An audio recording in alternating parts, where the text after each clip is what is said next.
सत श्री अकाल दोस्तों, नमस्ते एंड गुड मॉर्निंग। मैं आपका दोस्त दिलबाग हीरा आपके लिए लेकर के आया हूं एक और नया वीडियो जिसमें हम बात करेंगे स्केल चेंज करने के बारे में। जी हाँ दोस्तों, हर एक सीखने वाले के मन में ये चाह रहती है, ये इच्छा होती है कि हम जल्दी से जल्दी अपनी कंपोजिशन बनाना सीखें या फिर स्केल चेंज करना हम बहुत जल्दी सीख जाए।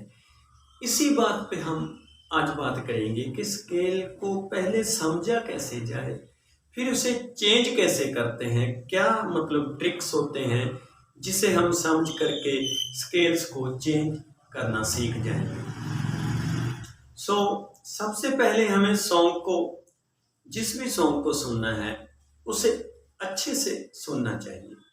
और उससे भी पहले जो बात है वो है कि जैसे हमने हारमोनियम, गिटार या कुछ भी सीखना शुरू किया, उसके पूरे लेसन्स, उसकी पूरी सरगमें जो जो हमारे गुरुजनों ने हमें सिखाया है, कॉम्पोजिशंस क्लासिकल में हो चाहे वो सेमी क्लासिकल में हो, शब्द भजन या सॉन्ग कुछ भी हो, वो हमें पूरी तरह से रट लेनी चाहिए। हर एक चीज की हमें 20 बार प्रैक्टिस करनी चाहिए। एक एक चीज को हम बहुत बहुत बार अगर गाएंगे या प्ले करेंगे तो हमें उस चीज के बारे में समझ आ जाएगी।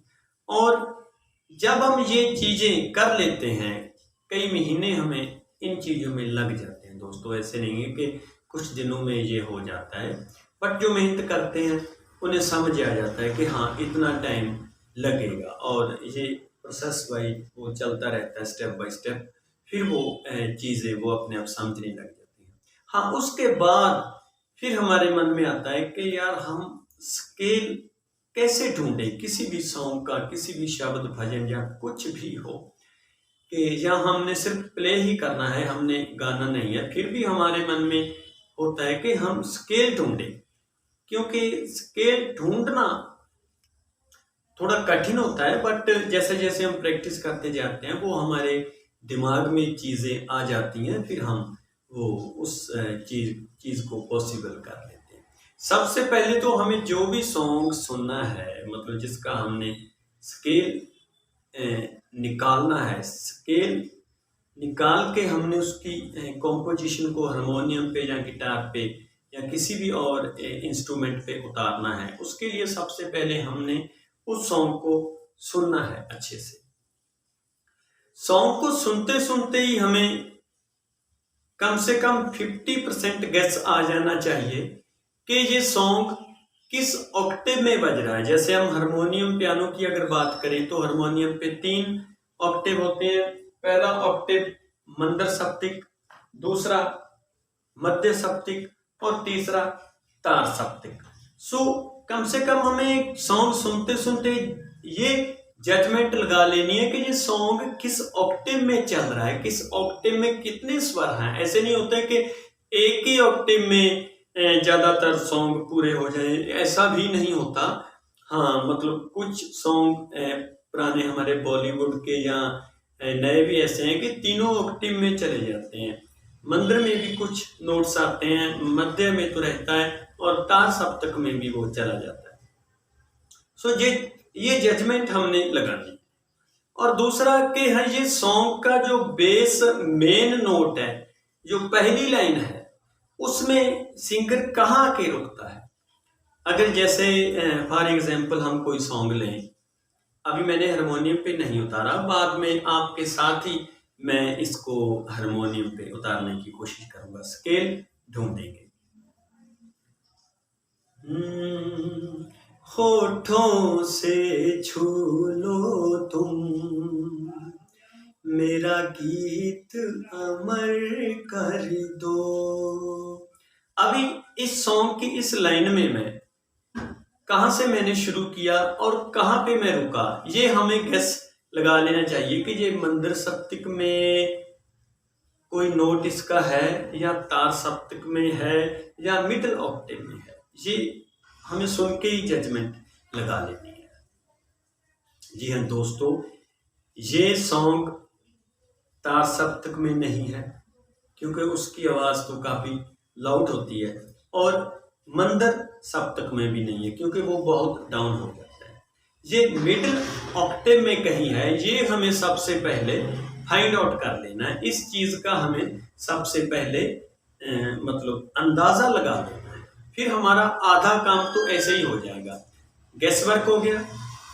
उसके बाद फिर हम इंस्ट्रूमेंट लेंगे, उस पे अपनी जजमेंट लगाएंगे कि कहाँ से ये सॉन्ग शुरू हुआ और कहाँ पे खत्म हुआ। सबसे पहले तो कि ये सॉन्ग की लाइन लास्ट में आके कहाँ रुकी, वो हमारा सा होगा।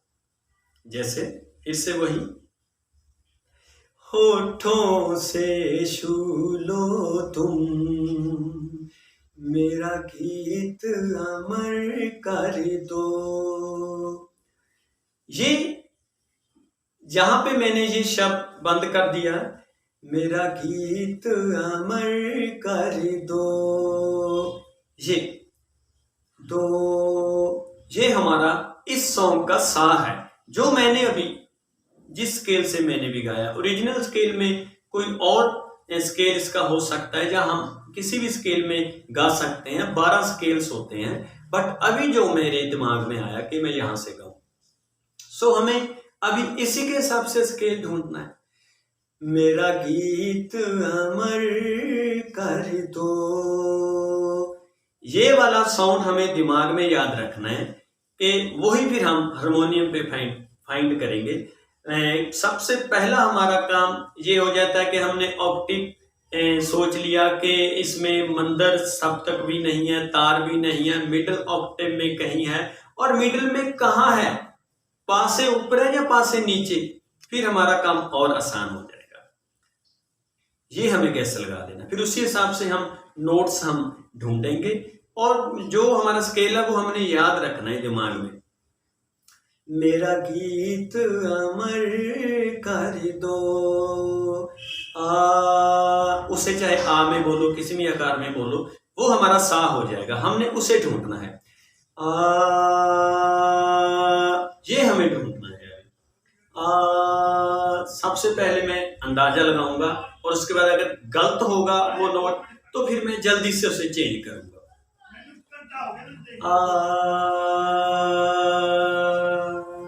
दोस्तों ये रहा, मतलब जो पहले काले से शुद्ध गा बनता है हमारा, या एफ बनता है, जिसे हम एफ कहते हैं गा को, वो हमारा वहां पे हमारी जो हम काम कर रहे हैं वहां पे मेरी आवाज वहां पे रुकी हुई है। सो इसीलिए वो हमारा स्केल हुआ। सो मैं कहूंगा कि जो मैंने अभी सॉन्ग गाया उसका स्केल है एफ। ओरिजिनल जो जगजीत जी ने गाया है वो कहीं और हो सकता है, होगा और होगा, बट अभी जो मैंने गाया, ऐसे ही हम सॉन्ग सुनेंगे किसी सिंगर का या किसी भी आर्टिस्ट का, फिर उसके साथ मैच करेंगे, एक लाइन को पहले याद करेंगे, उसे उसी टोन में गुनगुनाएंगे, और वहां पे रुकेंगे जहां पे उनका लास्ट वर्ड आता है, फिर वो हम हारमोनियम पे उतारेंगे, फिर अगले नोट्स हमें मिलते जाएंगे। फिर वो पहले हमारा काम इतना है कि हमने सिर्फ उस सॉन्ग का सा ढूंढ लेना है, सा ढूंढ लिया, फिर नेक्स्ट वाला कि कहां से शुरू हुआ। अभी ये शुरू हुआ होठों से, अभी हमने होठों से ये ढूंढने हैं। हमें राग नहीं पता, हमें सरगम नहीं पता, बट फिर भी हम स्केल ढूंढने निकल जाएंगे तो हमें मिल जाएगा। बिल्कुल राग या थाट कुछ नहीं पता, वो बाद में हमें पता चल जाएगा कि ये कौन सा राग है या कौन सा, अगर नहीं भी पता चलेगा तो भी कोई बात नहीं है, इतना डिफिकल्ट भी नहीं बनाना है चीजों को, है ना। बट स्वर ढूंढ लेने हैं, हमने स्वर सही ढूंढ लेने, इतना ही काम है हमारा। अभी हमने क्या ढूंढने, होठों से। अभी हमें ये अंदाजा लगाना है कि जो हम हमारे सॉन्ग का सा है, ये होठों से, ये ऊपर से शुरू हुआ उससे या नीचे से। मेरे हिसाब से तो ना सा से ऊपर वाले स्वरों से कहीं शुरू हुआ है, मेरी जजमेंट ये कहती है, और उसी जजमेंट के हिसाब पे मैं ऊपर वाले नोट्स को देखूंगा अपने सा से। ये मेरा सा है, गा शुद्ध नहीं, ये नहीं मिला, हाँ ये है, हाँ ये होठों से छू लो तुम मेरा गीत अमर कर दो। जो मैंने सा ढूंढा है एफ, उसके हिसाब से 1 2 3 4 5 मैंने नोट गिन लिए कि 5वें नोट से वो सॉन्ग की स्थाई की पहली लाइन शुरू हुई। होठों होठों से, ये वाला वर्ड है जो होठों से, वो 5वें से शुरू हुआ। अभी उसके हिसाब से ये हुआ उसका शुद्ध गा। होठों से गारे गारे सा सारे सानी। अभी नीचे आया तो वो मैंने नोट डिसाइड देख लिया है कि वो नी शुद्ध बनता है ना। सो पहली लाइन अगर हमने निकाल ली, इसमें अभी हमने क्या सीखा कि हमने सा निकाल लिया और पहली लाइन कहाँ से शुरू हुई है वो सीख लिया। बस ऐसे करते करते दोस्तों हम 1 लाइन 2 लाइन पहले स्थाई कंप्लीट करेंगे। बहुत आहिस्ता आहिस्ता प्रोसेस होगा पहले, बट फिर बाद में आपके सामने कोई भी गाएगा आप उसका स्केल निकाल लोगे। कभी 2 मिनट लगेंगे, कभी 5 मिनट लगेंगे, कभी तो साथ साथ में लाइव आप उसका स्केल, हाँ बीच में 1 2 बार इधर उधर होते हैं तो आपको पता चलता जाएगा जल्दी जल्दी कि ये नोट गलत लगा है, पिछली बार इस बार नहीं लगाऊंगा, फिर वो चलते चलते सॉन्ग में ही आप सुधार कर लोगे। अभी होठों से छू लो तुम मेरा गीत अमर कर दो। 1 लाइन को लेके हम चले थे और उसी लाइन को हमने हारमोनियम पे फाइंड आउट कर दिया है, और आप भी ऐसे ही करो। समझ आ गई होगी मुझे लगता है कि मेरा समझाने का तरीका। इसमें हमने सबसे पहले कहाँ पे हमारी आवाज रुकी वहां पे रुके, सा निकाला, फिर उसके बाद जजमेंट लगाई। होठों के ऊपर वाली लाइन, पहली वर्ड है जो इस लाइन का, वो कहाँ से शुरू हुआ, ऊपर से शुरू हुआ या नीचे से। हमने थोड़ा गैस लगाया कि ऊपर से शुरू हुआ, फिर हमें स्वर का नाम नहीं पता था बिल्कुल भी, और बट हमने अंदाजे से स्वर छुआ। एक आध बार गलत स्वर नोट पे भी हाथ हमारा जाएगा, फिर हमने चेंज कर लेना। हमारी सेंस इतनी मजबूत हो जानी चाहिए कि हमें पता लगना चाहिए कि यार ये नोट मैंने जो गलत दबाया है इसे नहीं दबाना, फिर से ये नहीं है सॉन्ग में।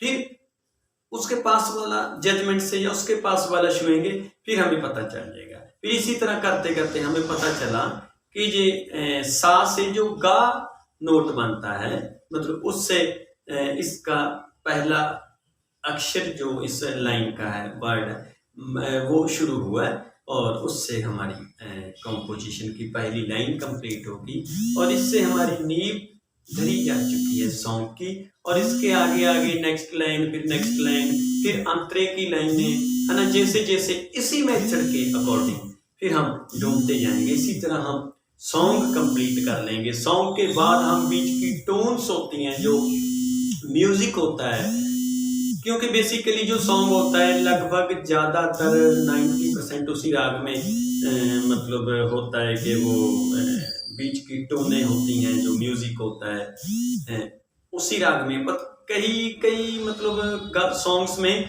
वो अलग से भी निकल जाते हैं, कोई जो उस राग में या उस सॉन्ग में स्वर नहीं भी है, वो उस सॉन्ग या राग के बाहर जाके भी टोने बना देते हैं सॉन्ग को अच्छा बनाने के लिए। वो बाद की बात है, पहले हमने सॉन्ग निकालना है, फिर स्थाई अंतरा निकल गया, उसके बाद हम धीरे धीरे टोन्स निकालना सीख जाएंगे। जब हमने 1 या 2 ऐसे मतलब एग्जाम्पल अपने आप सेट कर दिए, तो फिर समझो कि आपका बेड़ा पार। आप स्केल्स भी समझने लगे हो और उसे हारमोनियम पे भी उतारने लगे हो। आपका सीखना सफल हो रहा है, और ऐसे करते करते आपको प्रैक्टिस कम नहीं करनी है और बढ़ानी है, क्योंकि आपको उम्मीद हो जाएगी कि ये मेरा काम है जो ठीक हो रहा है।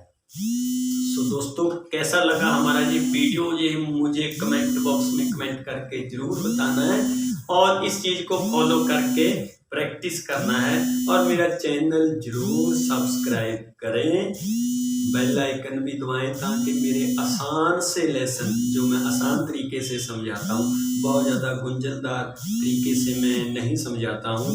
मैं अपने स्टूडेंट्स को बांध के नहीं रखना चाहता हूँ कि यार यही करो, बस यही नोट लगाओ, इसके बाहर अगर नोट लगाओगे तो पता नहीं क्या हो जाएगा। ऐसा हम कुछ नहीं करेंगे। म्यूज़िक है, खुल के गाओ, खुल के सीखो। नमस्ते, सत श्री अकाल।